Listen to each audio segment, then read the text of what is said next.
Hello technician ভাইরা, আসসালামু আলাইকুম। আশা করি টেকনিশিয়ান ভাইরা ভালো আছেন।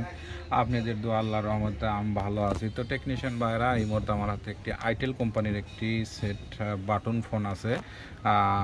বাটন ফোনের মডেলটা হচ্ছে IT2166। এই সেটে প্রবলেম হচ্ছিল, প্রথমত কাস্টমার ভাই নিয়ে এসেছে, বলতেছে যে আমাদের ব্যাটারিতে চার্জ ওঠে না। তো আমি চার্জিং সকেটটা সুন্দরভাবে চেঞ্জ করেছি। চেঞ্জ করার পরে আমি সেটটি চার্জ দিয়েছি। তো দেখেন এই যে আমাদের চার্জিং লাইনটা পাইছে। তো আমাদের সবই ঠিক আছে, এই যে আমাদের চার্জের ভোল্টেজও ঠিক আছে, সব কিছু ঠিক আছে। কিন্তু আমাদের এখানে চার্জও নিচ্ছে, দেখেন এই যে চার্জের নিচ্ছে। তো চার্জ নিতে নিতে একটা মেসেজ আসবে, আপনাদেরকে দেখাচ্ছি, একটু সময় লাগবে, 1-2 মিনিট সময় লাগবে মেসেজটা আসতে। আর যদি চার্জে না দিই ওই মেসেজ, ব্যাটারিটা তুলে রাখলে কিছুক্ষণ পরে 4-5 মিনিট পরে অটোমেটিকভাবে ওই মেসেজটা আসার পরে সেটটি বন্ধ হয়ে যায়। এটাই হচ্ছে মূলত সমস্যা। তো যেহেতু আমাদের চার্জিং সকেটটা লাগানো ঠিক আছে এবং সঠিকভাবে চার্জও পাচ্ছে এবং এম্পিয়ারও পাচ্ছে, সবই ঠিক আছে, কিন্তু এখানে একটা মেসেজ আসবে, কিছুক্ষণের ভিতরে একটা মেসেজ আসবে। তো এর জন্য অনেক অনেক টেকনিশিয়ান ভাই অনেকভাবে কাজ করছে, কিন্তু আমি আসলে কি কাজ করে ঠিক করবো আপনাদেরকে আজকে আমি দেখাবো।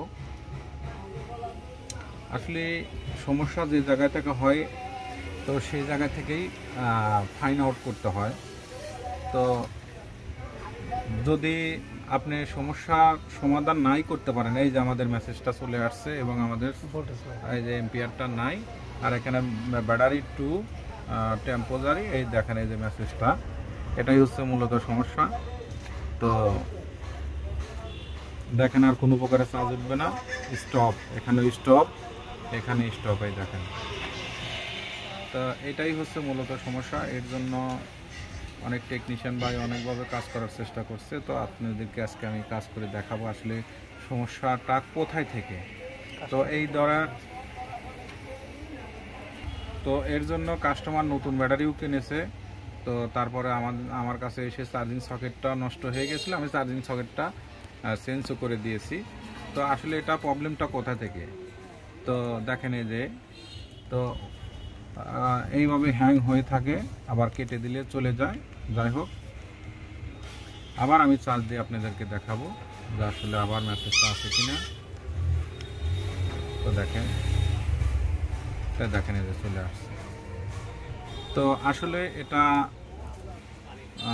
এটা হচ্ছে আমার জানা মতে, কারণ চার্জিং আইসি ভালো আছে, এম্পিয়ার ঠিক মতো শো করতে, যখন এই যে চার্জিং আইসি ভালো থাকবে, এবার চার্জে দিলে আপনাদের ডিসপ্লেতে লোগো আসবে, তার মানে আমাদের চার্জিং আইসিটা ভালো আছে।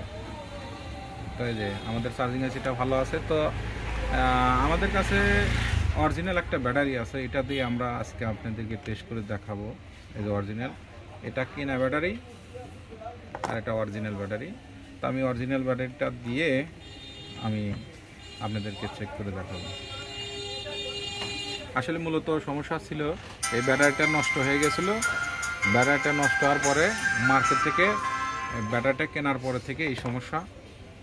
তো আসলে আমাদের এখন দেখবো যে আসলে কোথা থেকে সমস্যা। তো মূলত যেহেতু আমাদের ফার্স্ট টাইমে আসে নাই, 2-4-5 মিনিট 3 মিনিট ধৈর্য ধরবো, দেখবো যে আসলে আমাদের লেখাটা আসে কিনা। তা আমাদের যেখানে ডিসপ্লে টাইমটা উঠবে, 2-1 মিনিট আমরা ধৈর্য ধরে দেখব। তো যেহেতু এই পর্যন্ত মেসেজটা আসে নাই, তো আলহামদুলিল্লাহ এই ব্যাটারি থেকেই প্রবলেম ছিল। তো ব্যাটারির কারণেই, হ্যাঁ দাদু, তো আমাদের 4 মিনিট চার্জ দিয়েছি, কোনো প্রকারের মেসেজ আসে নাই, এই দেখেন এই যে 4 মিনিট। তো আশা করি টেকনিশিয়ান ভাইরা আমার ভিডিওটি দেখে ভালো লাগলে লাইক, কমেন্ট এবং শেয়ার করবেন। আর হচ্ছে দেখেন মূলত সমস্যা ছিল ব্যাটারিতে প্রবলেম, তো এই যে ব্যাটারিটা চেঞ্জ করে দিয়েছি, আশা করি আমাদের ঠিক হয়েছে।